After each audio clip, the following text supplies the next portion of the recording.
Começamos. Bom, Boa noite a todos, tudo bem? Eu sou o professor geógrafo e mestrando pela FRJ Fernando Torres. Estou aqui no meu canal Geocast, sempre trazendo uma pessoa muito especial. Estou com o senhor Moisés Rabinovich, né? Jornalista pelo canal Band. É uma pessoa que tem uma experiência internacional de longa data e ele está convidado aqui para trazer, né, a sua visão sobre esse conflito que já se estende há mais de um ano sobre Hamas e Israel e falar também um pouco mais de Israel para a gente, desmistificar alguns mitos, tá?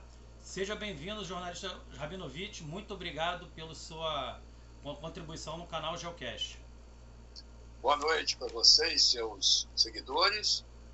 É um prazer estar aqui. Então, eu vou começar aqui para a gente não perder muito tempo sobre o seguinte. Em 78, Moshe Dayan, que foi ministro das Relações Exteriores, né, no governo do Mekena Benin, ele mencionou a necessidade de uma estabilização política de Israel com seus vizinhos. Né? Israel já tinha passado aí por 4 conflitos, né? Só vou só situar aqui que foi a Guerra de Independência de 48, em 14 de maio de 48, a guerra do antes de falar um pouquinho da Guerra dos 6 Dias, aquela questão da nacionalização do Canal de Suez. Depois tivemos a Guerra de 67 e a Guerra de Yom Kippur em 73. Depois dessas guerras, houve o acordo de Camp David e Israel fez muito sucesso junto com o Egito em ter uma negociação de paz, fazer a paz, né, junto lá com Anwar Sadat. Por que os acordos de Oslo em 93, trazendo para frente, né, não tiveram o mesmo êxito? Olha, eu estava agora há pouco relendo um livro do Dayan, Moshe Dayan, que foi enviado de um jornal israelense, Maariv, em 1966, ao Vietnã. Foi cobrir a guerra dos Estados Unidos contra o Vietcong. E ele aprendeu bastante nessas guerras e daí surgiu um livro que fez muito sucesso. Eu gosto muito do Dayan, porque ele era um homem sincero. Eu vou abrir um parêntese só para contar que ele um dia chamou alguns da imprensa, eu inclusive, aí à casa dele. Ele estava já doente. E ele contou para o grupo um sonho que ele teve. Ele disse que sonhava praticamente toda noite que subia uma colina e arfava e se cansava, mas resistia e ia adiante. E que quando ele chegou no topo da colina, o que ele viu? Ele viu o túmulo dos pais. Umas 3 semanas depois ele morreria de câncer. Mas isso é o próprio Dayan, um homem transparente. Ele não escondia a sua condição de morte próxima. E ele foi um grande estadista. Eu me lembro dele sendo o primeiro israelense a usar a palavra OLP. Ela era proibida, PLO. Não se podia, era como, quase que comungar com o inimigo. Ele usou pela primeira vez e disse que era necessário reconhecer a OLP. Ele teve participação muito grande nos acordos de Camp David com Menachem Begin. O acordo de Camp David, em 78, devolveu o Sinai todo ao Egito. Tirou 2 ou 3 colônias que existiam na orla de Gaza. Uma delas chamava Yamit, que em hebraico significa nascida do mar. E quem tirou os colonos dessa colônia foi, surpreendentemente, o general Ariel Sharon, que, na verdade, deveria ser a favor dos colonos, como ele sempre foi. Mas ali, em função da paz, ele jogou espuma para tirar os colonos, espuma mesmo, saíam todos ensaboados de suas casas e enfim, entregou-se Gaza. Sadat não quis ficar com Gaza. Menachem Begin ofereceu para ele, mas ninguém quer ficar com Gaza. Israel herdou, então, Gaza, que sempre foi do Egito. Talvez a única ligação de Gaza com Israel tenha sido o seu ancestral Sansão e Dalila. Porque Gaza é Asa, em hebraico, que significa força, forte. E é daí o nome de Sansão. Dayan e Menachem Begin tentaram prover os palestinos com um regime de autonomia administrativa nos acordos de Camp David. Ele foi proposto. E os palestinos, é evidente, não aceitaram. Eles não queriam administrar uma autonomia deles, eles queriam uma pátria. Então, isso não vingou no acordo de Camp David. E aí teve outras conversas, e chegamos a Oslo. Em Oslo, em 1993, foi criada a Autoridade Palestina, que hoje é presidida por Mahmoud Abbas, que está idoso, talvez não conclua seu mandato vendo um acordo de paz com Israel. Mas ele teve uma função. A Autoridade Palestina sempre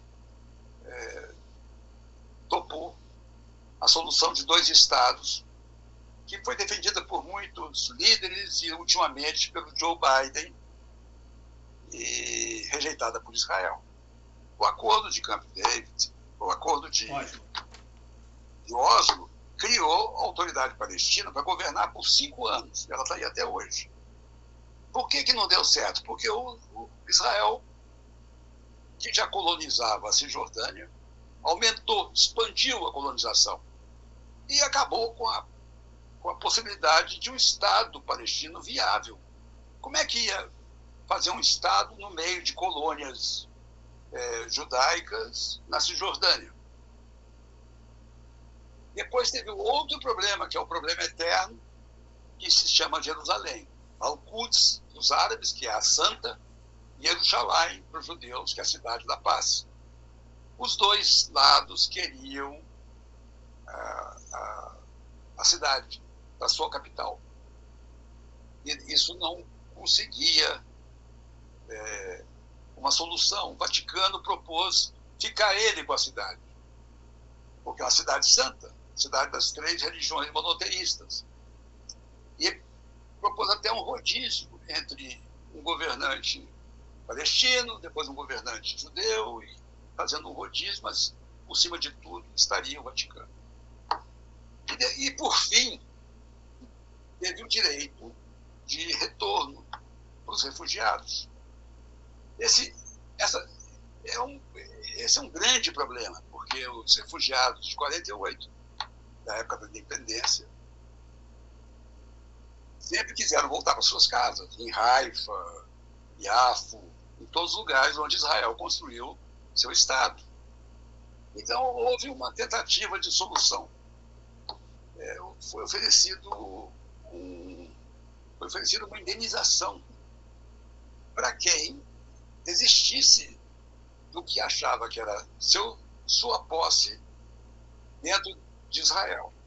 Mas Israel, por outro lado, tinha também uma reivindicação de refugiados. Os judeus dos países árabes que foram expulsos de suas casas. Então, tem o Iraque, tem Síria, onde havia uma imensa comunidade judaica, Egito. Então, Israel também quis o direito de retorno.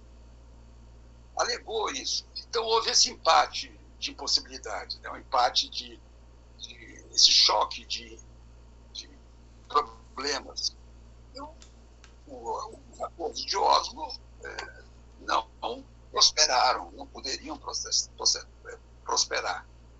E aí para mais adiante, nós vamos ter ofertas de negociação que acabaram recusadas. Eu vou lembrar de uma só, que foi feita por Ehud Barak. Ehud Barak foi um ex-primeiro-ministro israelense, mas um grande nome também dos serviços secretos. Ele que desfez um sequestro de um avião da Sabena, que desceu em Tel Aviv, cheio de reféns, e ele acabou sendo um operador. O Barak, por acaso, fez a operação Entebbe? Não. Isso foi irmão do Netanyahu. Que faleceu, né? Na operação, morreu na operação. Foi o único morto, o comandante, Jonathan. O Barak, Ehud Barak, ele ofereceu, pelo que se diz, até hoje, desde a época, 99% do que Arafat queria. E Arafat recusou.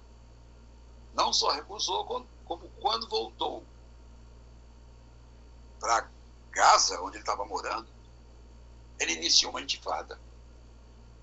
E aí nada mais foi possível. Eu participei de muitas entrevistas coletivas e uma individual com Arafat. E a imprensa dizia para ele: olha, Arafat, de tanto você perseguir o ideal, você está perdendo o possível. Nesses 90% aí de concessões de Israel, tinha uma resposta para tudo. Para o retorno de refugiados, para Jerusalém, e a capital ia ser dividida em duas partes. Enfim, não deu certo. Arafat acabou morrendo sem ver a pátria palestina nascer. Isso aí, eu acho que responde a parte de Oslo que você perguntou. E só acabou falando algumas coisas aí que eu achei interessante, né? Porque a gente vê o direito de retorno só do lado do palestino, e o senhor acaba de mencionar também o direito de retorno dos judeus também. Importante, o senhor mencionou. Não, existe essa reivindicação que só foi lembrada por causa desse impasse com o direito de retorno dos palestinos. Os dois lados têm razão. Quando começou a guerra do Golfo, o Iraque bombardeava uma parte perto de Haifa, habitada por refugiados iraquianos, judeus iraquianos. Eles saíram do Iraque, eles viviam lá. O que foi feito das casas deles, das lojas que eles tinham? As famílias foram desorganizadas, amigos desapareceram. Enfim, os dois lados têm plausíveis reivindicações. Por que uma vai valer mais que a outra? Porque, no caso dos palestinos, pensava-se que, como eles estão vivendo já há muito tempo fora, refizeram suas vidas em outros países, talvez aceitassem uma compensação financeira. E tinha armado um financiamento que viria dos Estados Unidos para ajudar Israel a bancar as indenizações. Não houve, não aconteceu. Nós estamos aí até hoje, uma guerra sangrenta em Gaza. Tivemos um massacre sangrento em Israel e não há perspectivas de paz por enquanto, porque quem perseguia a solução de dois estados era o Joe Biden. Não me parece que o Donald Trump tem a mesma solução. Não se sabe qual a solução dele. Ele é sempre imprevisível. Há pouco tempo ele quis transformar Gaza numa Riviera do Oriente Médio, tirando todos os cidadãos palestinos, 2 milhões de pessoas. E faria de lá um balneário. Inclusive, pôs um vídeo com essa fantasmagórica visão na internet. Uma bobajada, enfim. Então, nós estamos aí com um homem que é chamado Netanyahu, irmão do Jonathan, que não quer acordos de paz com palestinos. Ele quer estender o território de Israel para além da Cisjordânia. E não tem, por enquanto, quem o impeça, a não ser os Estados Unidos. Os Estados Unidos estão muito voláteis. Se o Donald Trump fizer um acordo com o Irã, ele provavelmente deixa de lado Israel. Porque para Israel não existe acordo com o Irã enquanto ele estiver procurando produzir uma bomba atômica que ameaça diretamente os israelenses e que esteve durante muito tempo prometida para a destruição de Israel. Então, a administração americana hoje não serve de base alguma para alguma extrapolação. Nós estamos nessa situação. O senhor acabou me respondendo 3 perguntas seguidas aí. Obrigado, tá? Por responder essas 3 perguntas. Assim, já vou fazer outras porque acabou que eu só respondeu as 3, foi muito bem sucinto, muito bem rápido. Qual é a questão hoje da Cisjordânia ter assentamentos judaicos e das colinas de Golã, né? Que você pode dizer os motivos porque Golã está ali anexada por Israel e não ser devolvida para a Síria Golã, a Cisjordânia ter um litígio entre Israel e a Palestina, e o que isso poderia melhorar ou piorar no futuro acordo de paz, e o que isso vê no horizonte, né, se vai ser um Estado ou 2 Estados como a solução da paz? Olha, o Golã é por uma questão puramente estratégica. Do alto do Golã, você atinge embaixo a Galileia. Então você tem lá a população de Israel sob possível fogo direto dos sírios. E os sírios avançaram pelo Golã em 73. Sim. Israel ganhou a formalização do Golã anexado no primeiro mandato de Trump. Ele esteve lá e deu sinal verde para Israel aprovar uma lei de anexação. Isso foi aprovado. A outra parte que tem lei de anexação é Jerusalém. O que significa que esses 2 territórios só poderão ser negociados se passar pelo parlamento. Não é mais o desejo de um primeiro-ministro, não é mais uma conversa a 2. É uma decisão parlamentar que envolve 120 deputados. Bom, agora com a Síria sem o seu ditador Bashar al-Assad, Israel ampliou a zona tampão da fronteira, alargou, porque acha que tem que ter mais segurança. Mas isso aí é uma posição que pode mudar a qualquer momento. Certo mesmo vai ficar na sua fronteira e dali ter meios capazes de dissuadir qualquer ataque inimigo. E agora temos lá um antigo líder da Al-Qaeda, né, que preside a Síria, sob uma nova roupagem que está sendo favorecida por vários líderes. Os Estados Unidos mandaram para lá uma negociadora e aceitou um acordo entre os militantes sírios que tomaram poder e os curdos, aliados dos Estados Unidos, no nordeste da Síria, e que são atacados pela Turquia, porque a Turquia acha que eles são os terroristas do PKK, o Partido dos Trabalhadores Curdos. Então, os Estados Unidos aceitaram esse governo sem reconhecê-lo. Fizeram um acordo com ele. E hoje eu escrevi um artigo que deve sair amanhã sobre o princípio da retirada dos Estados Unidos da Síria. Eles têm lá 2.000 soldados que treinaram 50.000 curdos, que os ajudaram no combate ao Estado Islâmico, né? Mais para trás, quando a Síria e o Iraque eram territórios do próximo califado.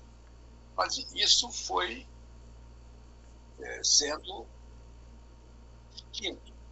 E hoje restam poucos os membros do Estado Islâmico e talvez o governo sírio dê conta da segurança do país.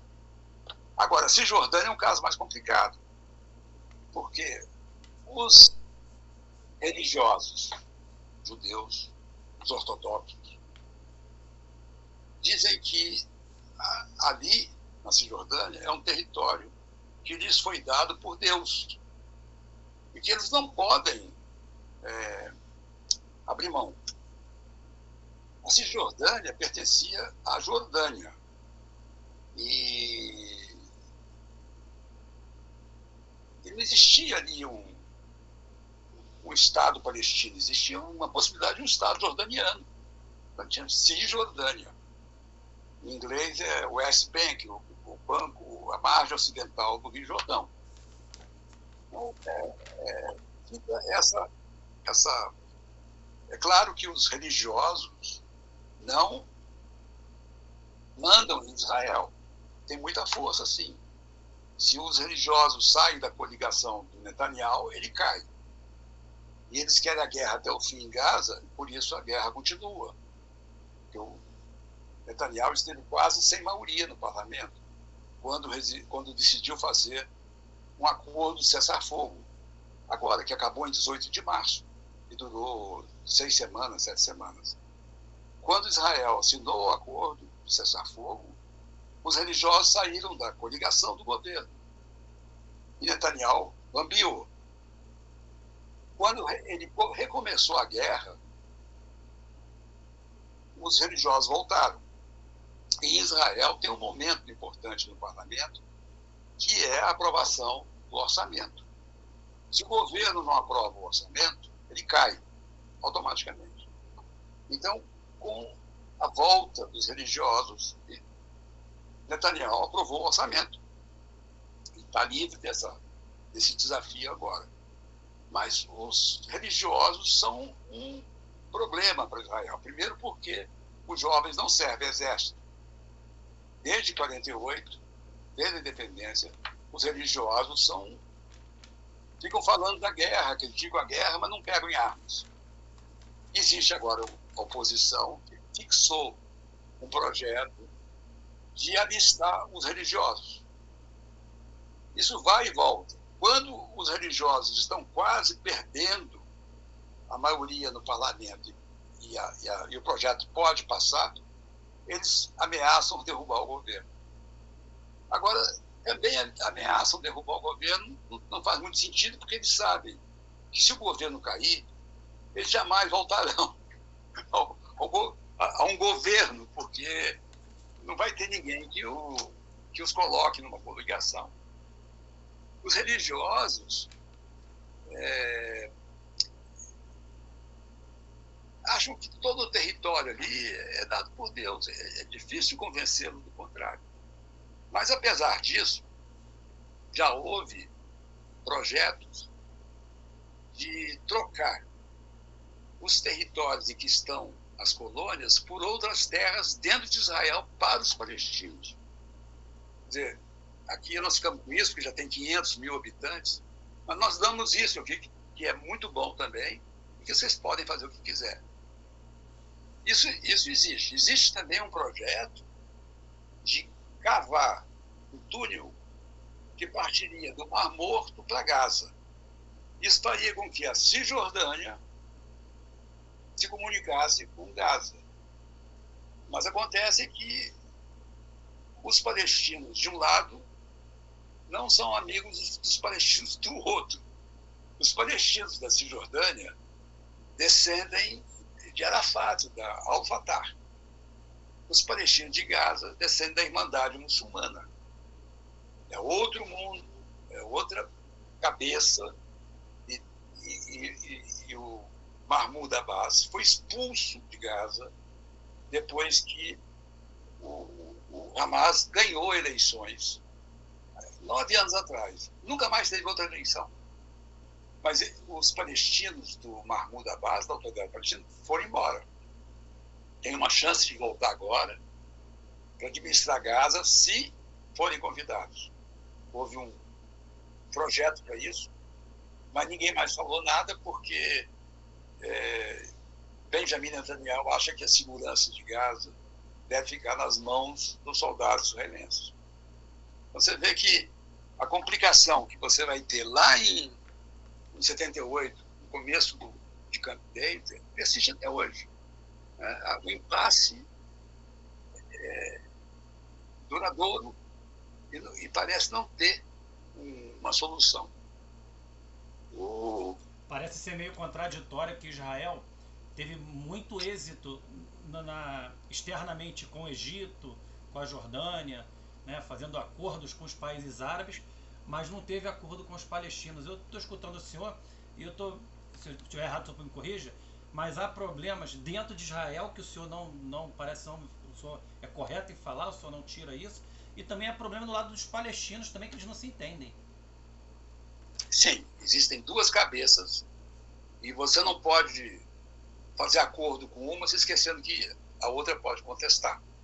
É preciso ter um interlocutor único para os palestinos, e aí negociações são possíveis. A outra coisa é que sempre se tentou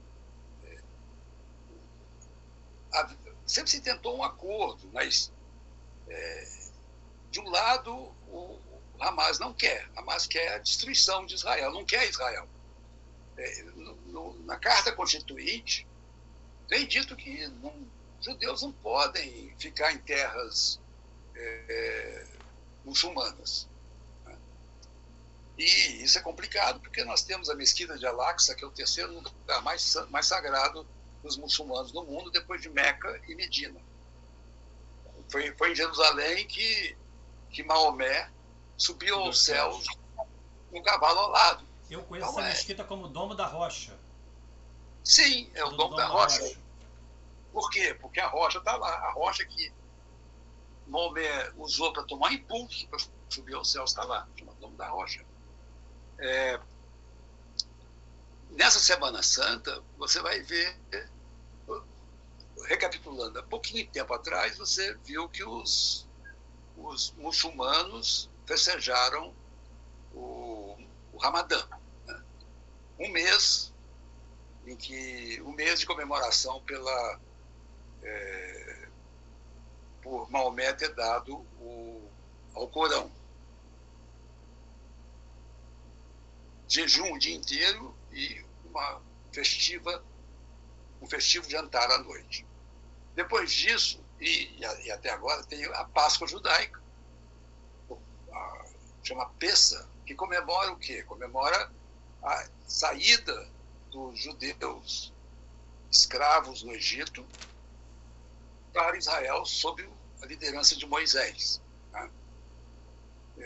Aliás, eu lembro uma coisa engraçada, eu estava num avião com o Menachem Begin, toda a imprensa, não só eu, a imprensa e Menachem Begin num avião, indo para o Cairo, para a negociação, segunda rodada de negociações de paz. Houve um momento em que o Anwar Sadat entrou pelos alto-falantes do avião convidando a sobrevoar as pirâmides. E Menachem Begin aceitou. Mas antes que o avião chegasse nas pirâmides, ele mandou abrir champanhe. Todo mundo segurou o copo. Quando passou pelas pirâmides, Menachem Begin disse: nós construímos aquilo ali. Os escravos judeus é que levantaram as pirâmides. Então, eu gostava muito dessa época, porque tanto Menachem Begin quanto Sadat eram divertidos. Eles não perdiam a fleuma, não perdiam o humor. E batalharam cada um do seu lado para conseguir máximo possível do outro.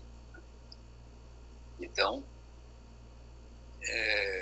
a Cisjordânia é esse estrupício e nem todos os religiosos judeus aceitam.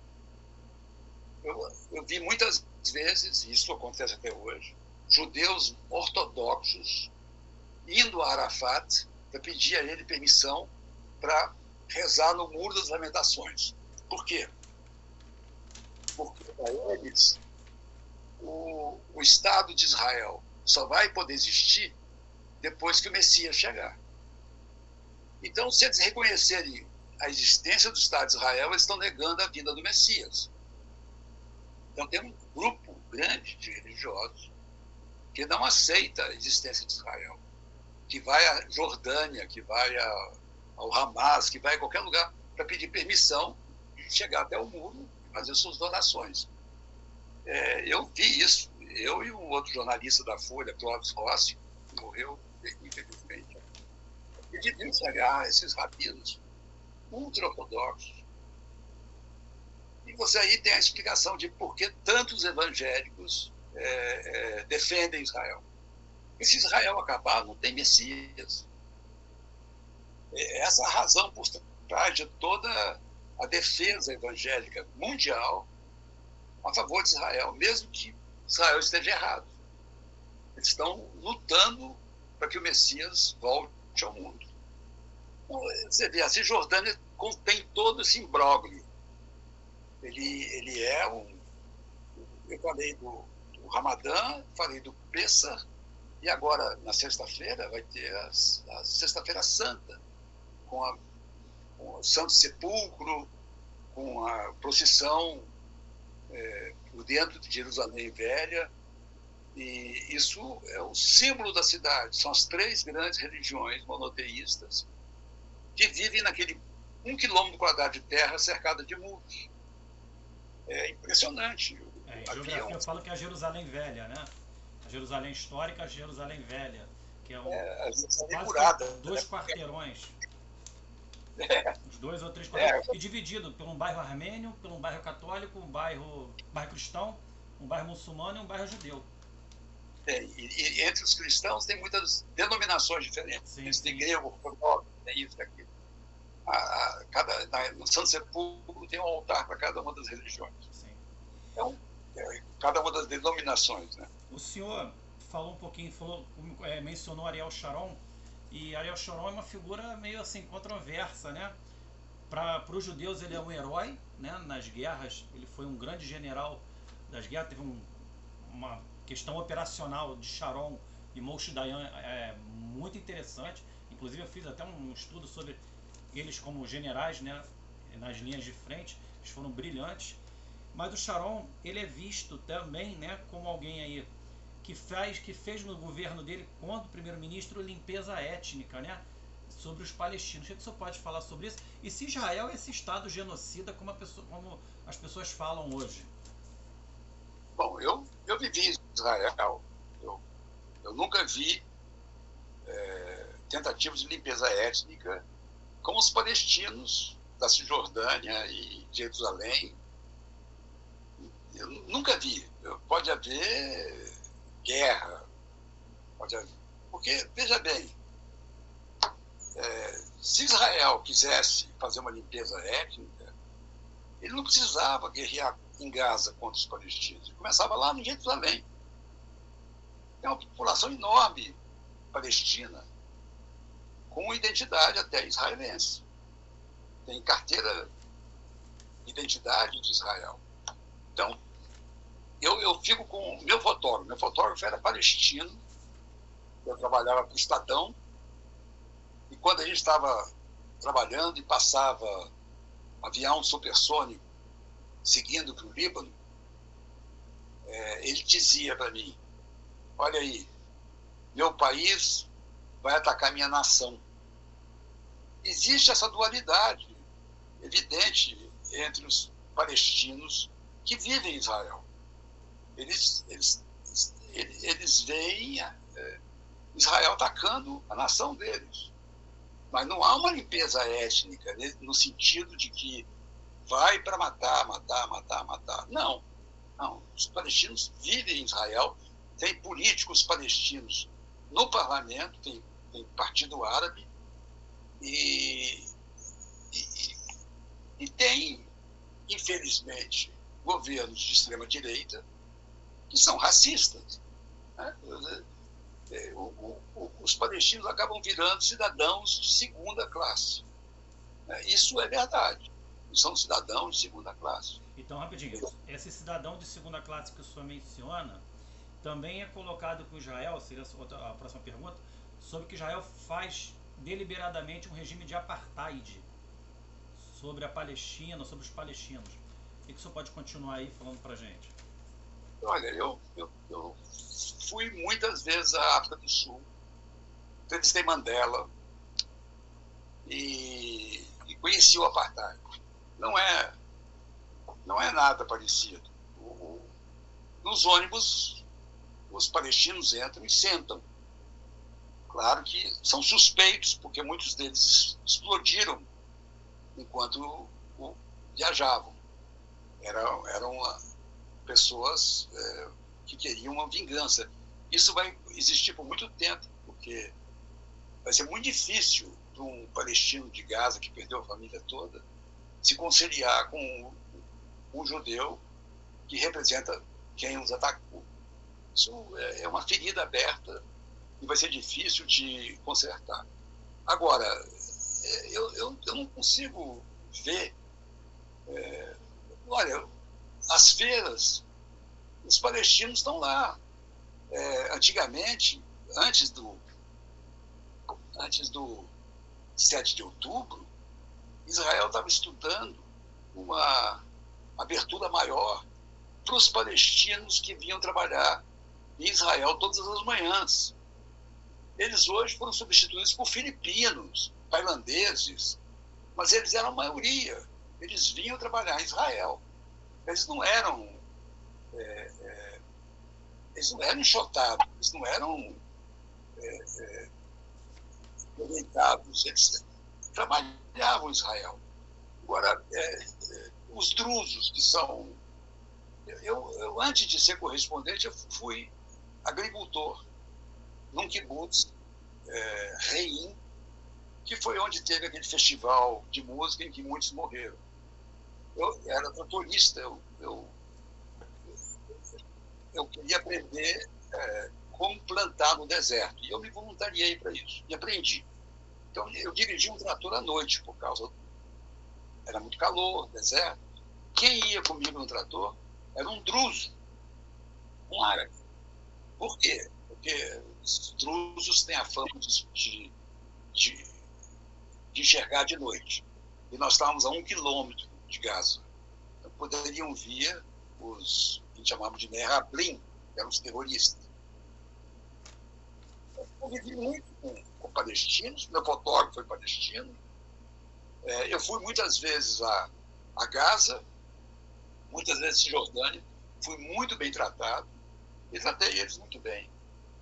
Eu não vi uma discriminação do jeito que hoje existe com o ministro de Segurança Nacional chamado Ben-Gvir, que é racista mesmo, que é contra palestinos, que quer mandar os palestinos todos para fora dos territórios conquistados, e tem uma postura repelente. Esse cara já foi condenado em Israel por racismo. Hoje ele é ministro. Por quê? Porque o Benjamin Netanyahu o adotou.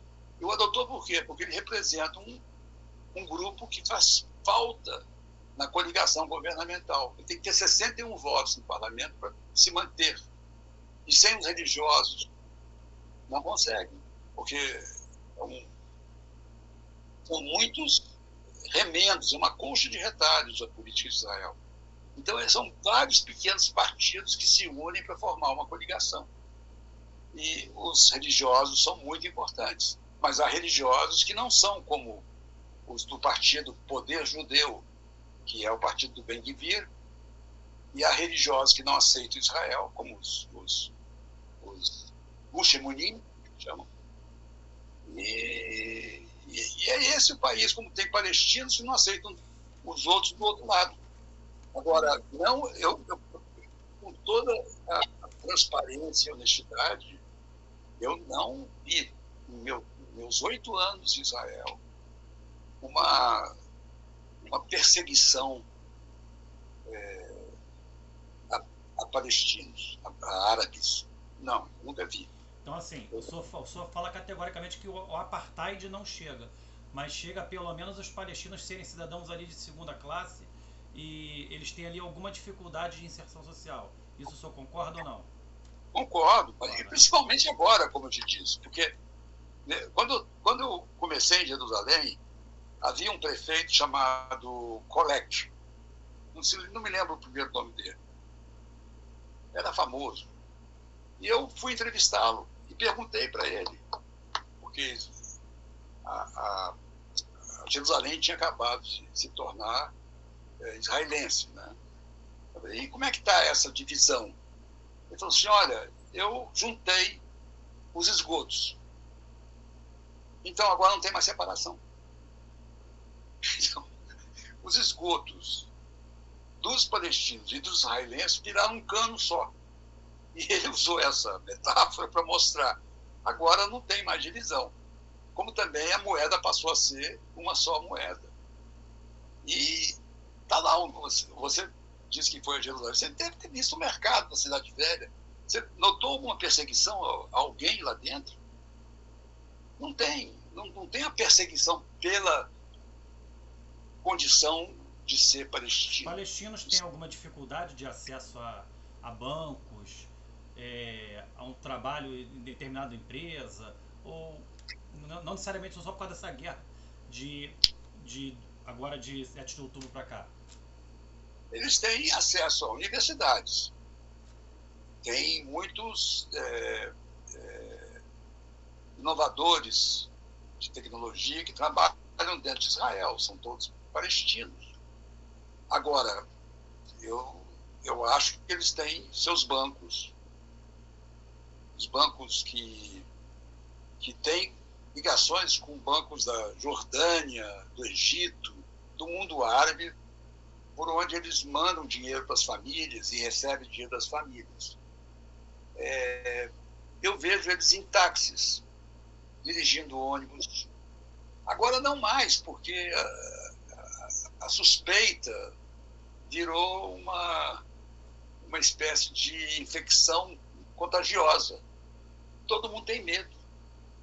Os israelenses têm medo do palestino, o palestino tem medo do judeu.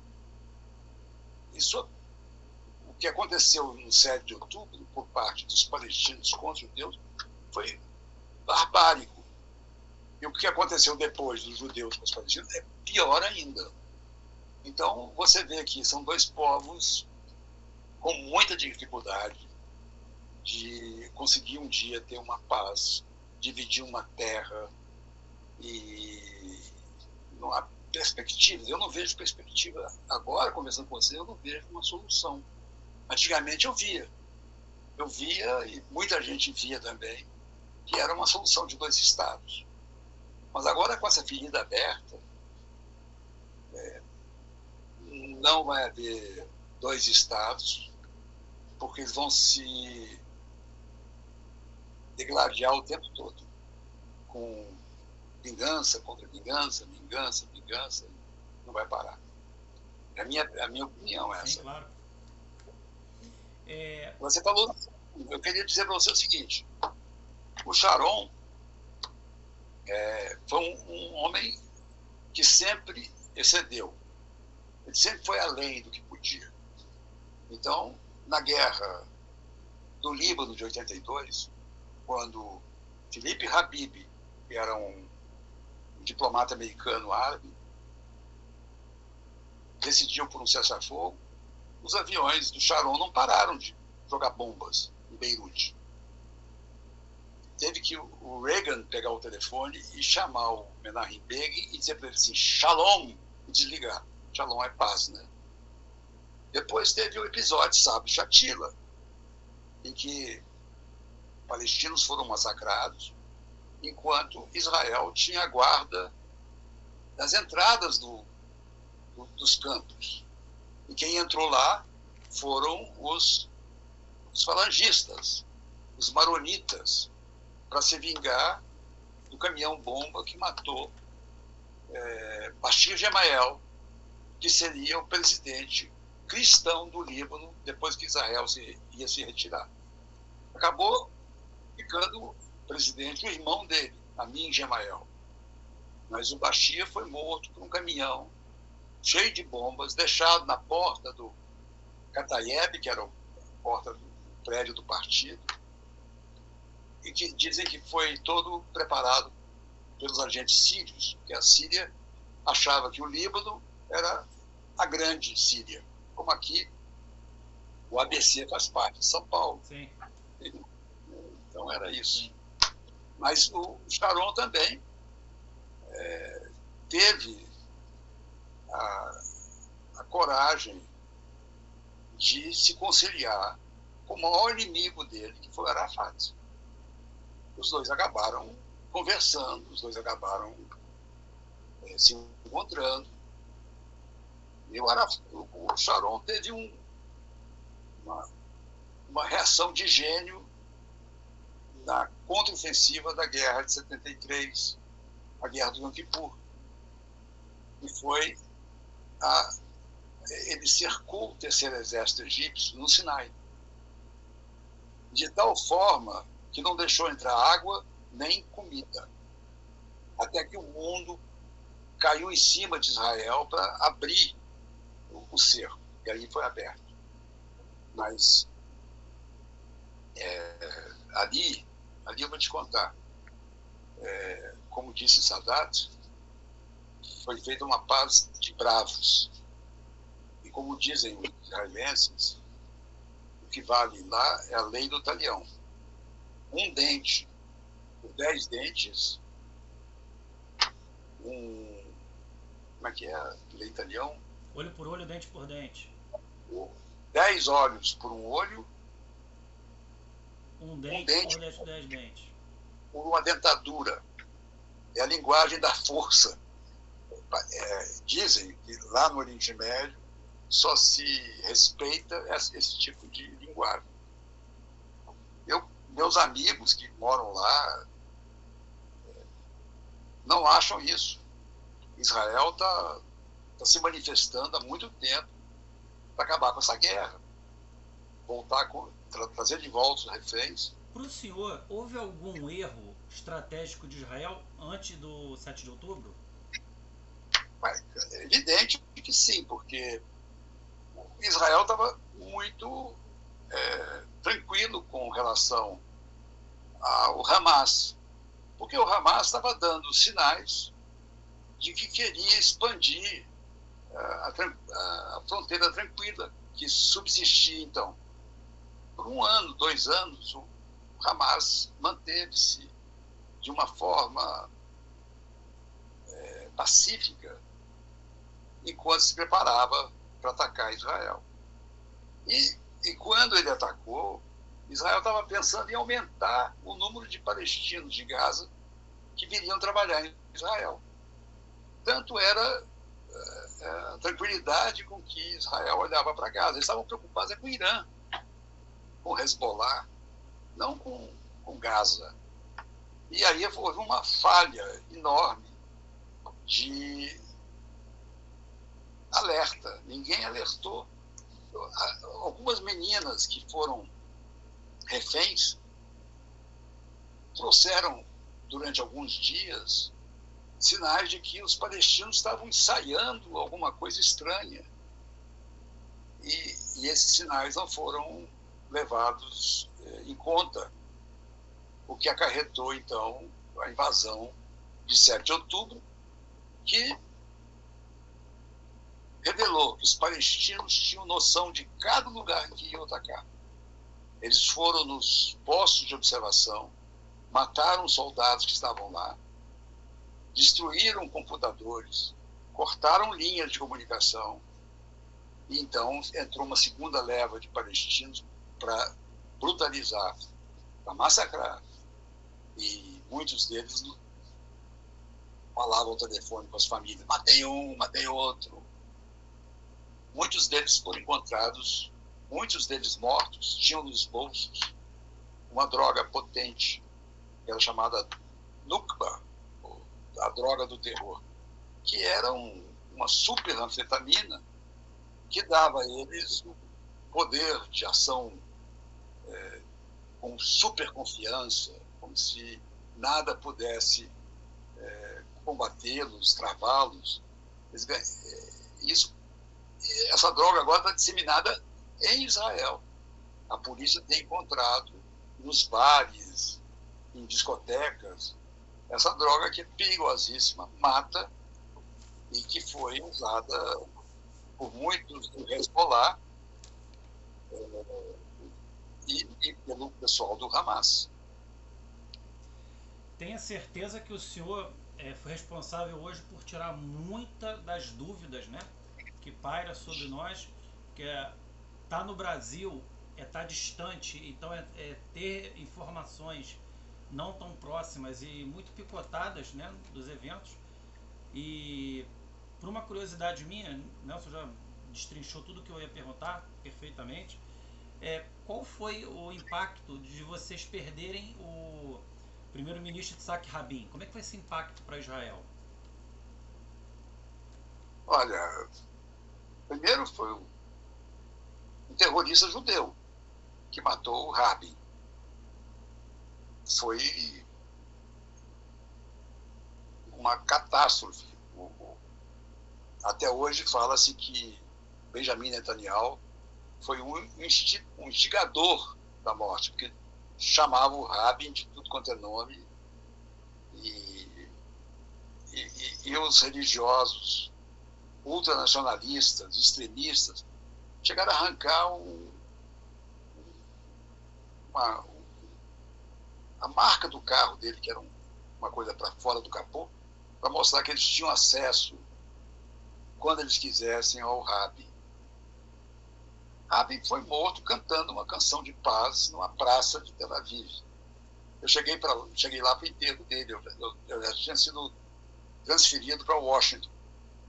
Então, eu cheguei no dia seguinte, porque por causa do fuso horário, eu cheguei a tempo. E encontrei um país dilacerado, porque era um homem em que os israelenses confiavam, um homem que titubeou muito para dar as mãos para o Arafat, não queria, mas em frente ao no palanque da Casa Branca ele acabou titubeando, tremulando, mas acabou cumprimentando. E Arafat foi no enterro dele, não foi no enterro dele, não, foi no dia seguinte cumprimentar a Leia Rabin, que já tinha conhecido. Você vê, não há uma perseguição desse tipo aos palestinos. Então, Arafat seria a primeira vítima, a mais simbólica de todas. Mas ele foi para Israel, esteve lá, ele participou de várias reuniões em Tel Aviv. E é uma pena que ele tenha acabado, porque ele não formou nenhum herdeiro com a estatura dele, né? Com a aura que ele tinha e a liderança que ele impunha. Então, foi triste. Ele morreu lá na França, Rabin em Tel Aviv, Sadat também morreu.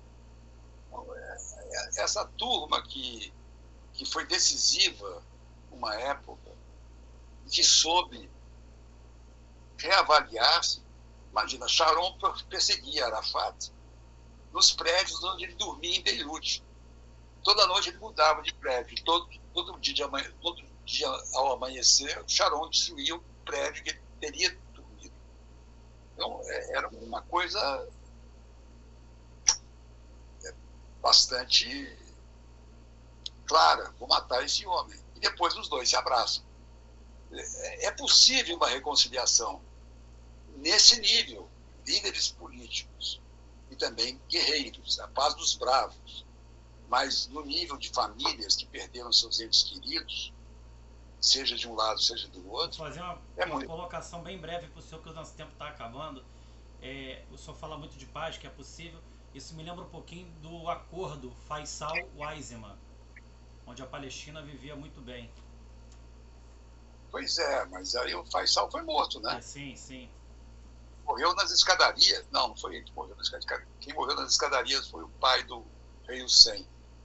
Mas, olha, essa época do Weizmann, Faisal, mandato britânico, foi uma época em que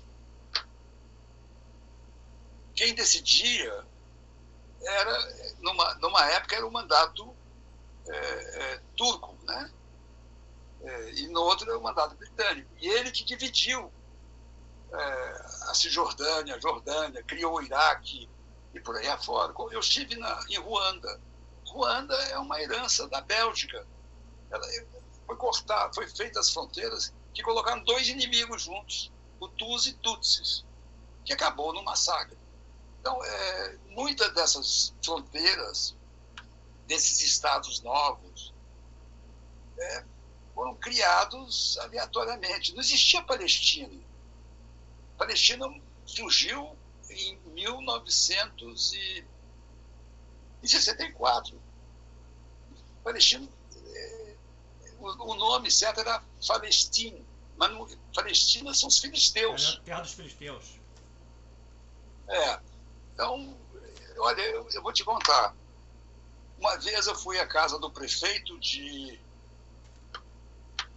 uma cidade de Nablus, prefeito de Nablus, chamava Bassam Shaka. Bassam Shaka perdeu os 2 braços e as 2 pernas num atentado judeu. Eu fui entrevistá-lo.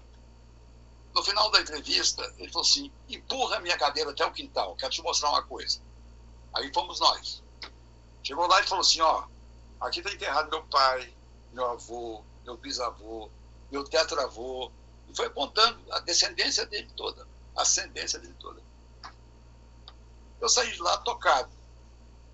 E a última coisa que ele me disse, falou assim: olha, então, essa terra é minha.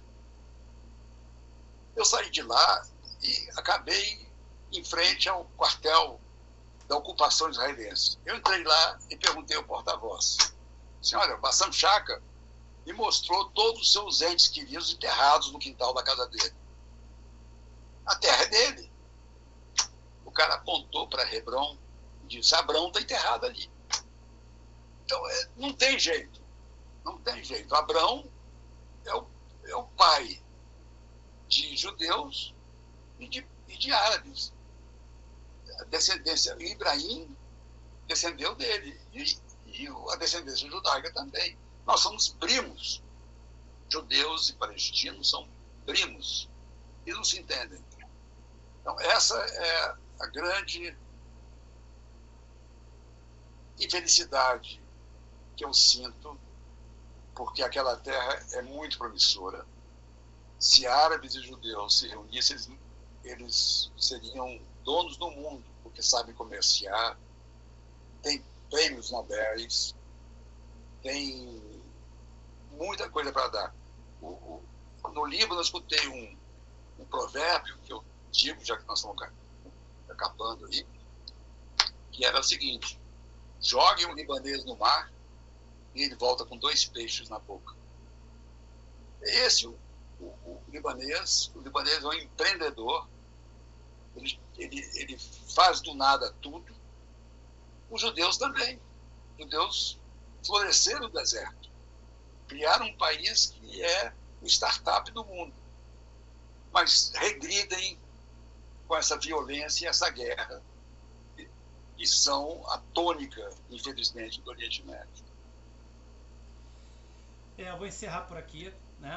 Eu tive com o jornalista Moisés Rabinovich. Vou agradecer o senhor imensamente. Muito obrigado por aceitar o canal Geocast. Eu vou levar isso aqui para os meus alunos, tá? Que é muito importante eu ter outras informações, e o senhor abrilhantou de forma esplêndida aqui o canal, tá? Mais uma vez, meus agradecimentos aí. Volte quando o senhor quiser. Muito obrigado. Obrigado a você, foi um prazer. Sempre que precisar, eu procuro estar sempre atualizado e posso, então, na medida do possível, responder algumas dúvidas. Muito obrigado. Boa noite. Professor, eu tive que fechar o vídeo porque eu tenho aqui o período aqui de uma... Desculpa chamar o senhor de professor, mas eu também é meu professor, tá? Estou aprendendo, quem ensina é professor. Aqui eu já fechei já a gravação.